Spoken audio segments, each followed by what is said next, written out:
IPL 2026 సీజన్లో defending champion Royal Challengers Bengaluru దూసుకెళ్తుంది. League దశలో 9 విజయాలతో పట్టికలో అగ్రస్థానంలో నిలిచింది.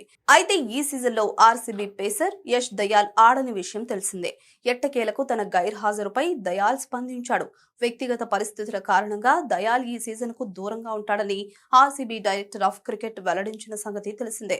అయితే తాజాగా దయాల్ చేసిన వ్యాఖ్యలు ఇప్పుడు పెద్ద చర్చకు దారితీస్తున్నాయి. ఈ సీజన్కు దూరంగా ఉండడం తన వ్యక్తిగత నిర్ణయం కాదని అతను స్పష్టం చేశాడు. ఆర్సీబీ మ్యాచ్లు టీవీలో చూస్తుంటే చాలా మిస్ అవుతున్నాను. కొన్నిసార్లు వెంటనే లేచి మైదానంలోకి వెళ్లాలి అనిపిస్తుంది. కానీ అది సాధ్యం కాదు. ఆర్సీబీ ఇప్పటికీ నన్ను జట్టులో భాగంగానే చూస్తోంది. నన్ను రిటైన్ చేసింది. నా స్థానంలో మరొకరిని తీసుకోలేదు. అంటే నేను ముఖ్యమైన ఆటగాడిననే భావన జట్టులో ఉంది. ఈ సీజన్ నుంచి తప్పుకోవడం నా వ్యక్తిగత నిర్ణయం కాదు.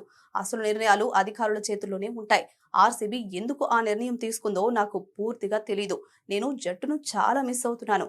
జట్టు నన్ను మిస్ అవుతుందో లేదో అభిమానులే చెప్పాలి అంటూ ఆసక్తికర వ్యాఖ్యలు చేశాడు. అయితే తాను మైదానానికి దూరంగా ఉన్నప్పటికీ ఆర్సీబీ మేనేజ్మెంట్ తో నిరంతరం టచ్ లోనే ఉన్నానని యష్ దయాల్ తెలిపాడు. ఆర్సీబీ డైరెక్టర్ తో కోచ్ దినేష్ కార్తీక్ తో తరచూ మాట్లాడుతున్నాను. మా మధ్య ఎలాంటి కమ్యూనికేషన్ గ్యాప్ లేదు. అన్ని క్లియర్ గానే ఉన్నాయని చెప్పుకొచ్చాడు.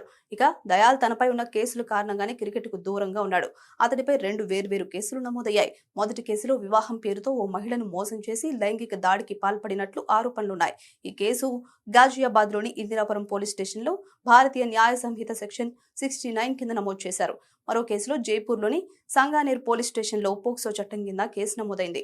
క్రికెట్లో అవకాశాలు ఇప్పిస్తానని నమ్మించి యష్ దయాల్ ఓ మైనర్ బాలికపై 2 ఏళ్ల పాటు లైంగిక దాడికి పాల్పడ్డాడని ఆరోపణలున్నాయి. బాధితురాలు 17 ఏళ్ల వయసులో ఉండగానే ఈ ఘటనలు ప్రారంభమైనట్లు ఎఫ్ఐఆర్లో పేర్కొన్నారు. ప్రస్తుతం ఈ 2 కేసులు విచారణలో ఉన్నాయి. ఈ కేసుల కారణంగానే ఆర్సీబీ మేనేజ్మెంట్ అతన్ని పక్కన పెట్టింది.